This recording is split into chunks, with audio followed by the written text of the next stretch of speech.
Higala, kumusta og mayong buntag? Nahugyaw ang tibuok Pilipinas sa pagdeklara ni Vice President Sara Duterte nga mudagan daw siya sa pagka-presidente sa umaabot nga 2028. Layo pa kayo o advance ang iyang pagdeklara. Usa siguro ni ka taktika aron mahibawan gud niya kung kinsa ang mga kongresista na mudapig kaniya. Si former President Rodrigo Duterte gikatakdang muatubang sa ICC for the confirmation of charges karong February 23. Apan nagpadala og mensahe or waiver, gi-waive ni President Duterte ang iyang katungod.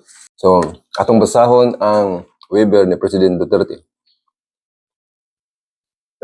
Ano siya? I, Rodrigo Roa Duterte, wish to waive my right to attend the hearing on the confirmation of charges currently fixed for 23 to 27 February 2026. I understand the consequences of any waiving this right, which has been thoroughly explained to me by my counsel, and I trust him and his team to challenge the sufficiency of the prosecution's evidence on my behalf. I do not wish to follow these proceedings from outside the courtroom through the use of communications technology. An original copy of this waiver and my signature is in the hands of my lawyer. My reasons are as follows. I do not recognize the jurisdiction of the International Criminal Court over my person. I am a Filipino citizen forcibly pushed into a jet and rendition to The Hague in the Netherlands in flagrant contravention of my country's constitution and of national sovereignty. My kidnapping was facilitated by the office of the incumbent president of the Philippines. Asan ako?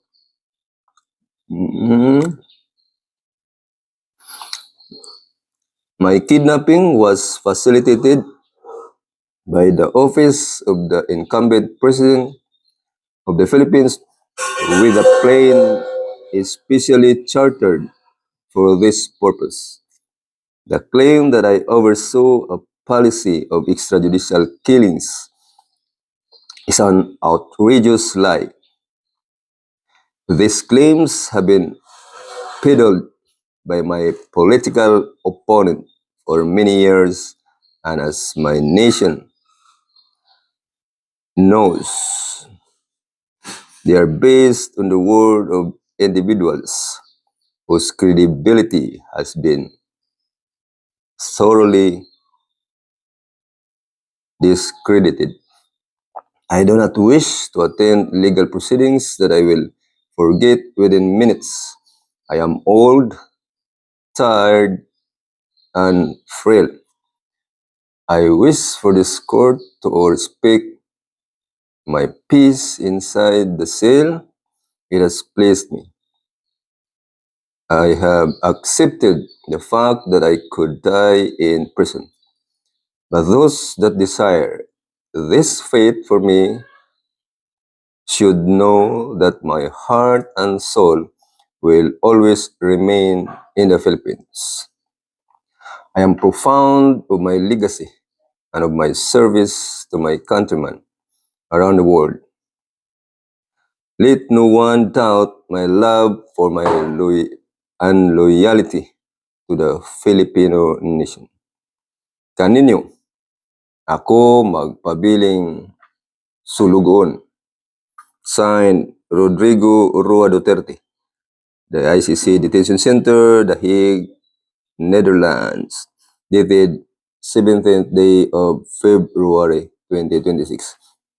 So mao kadto ang waiver nga gipadala ni former President Rodrigo Duterte or sa iyang abogado nga si Attorney Kaufman nga iyang gi-waive ang iyang rights sa pagtambong karong umaabot nga February 23 sa paghimuong hearing, confirmation of charges batok kaniya.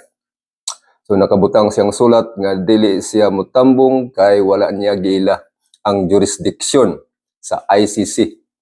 Walay jurisdiksyon ang ICC nga mohukom kang Rodrigo Duterte kay ang pagdakop kaniya usa ka illegal, usa ka extraordinary rendition. Gikidnap si former President Duterte ug ang nagbuhat niini ang nagpasiugda ang atong kagamhanan, ang administrasyon ni Bongbong Marcos.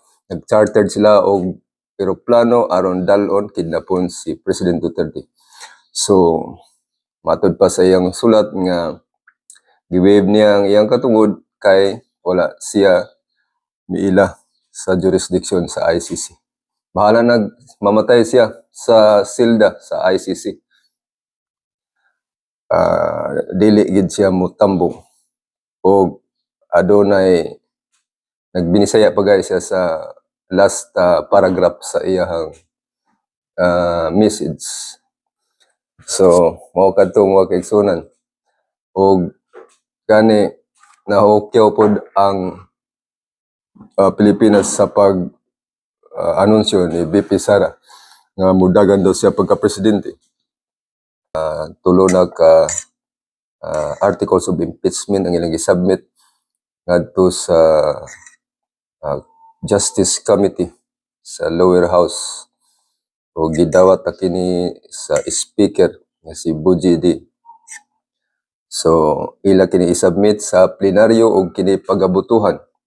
So kung makakuha og 1/3 vote ang articles of impeachment ma-approve sa plenaryo, ila kini dalon ngadto sa Senate.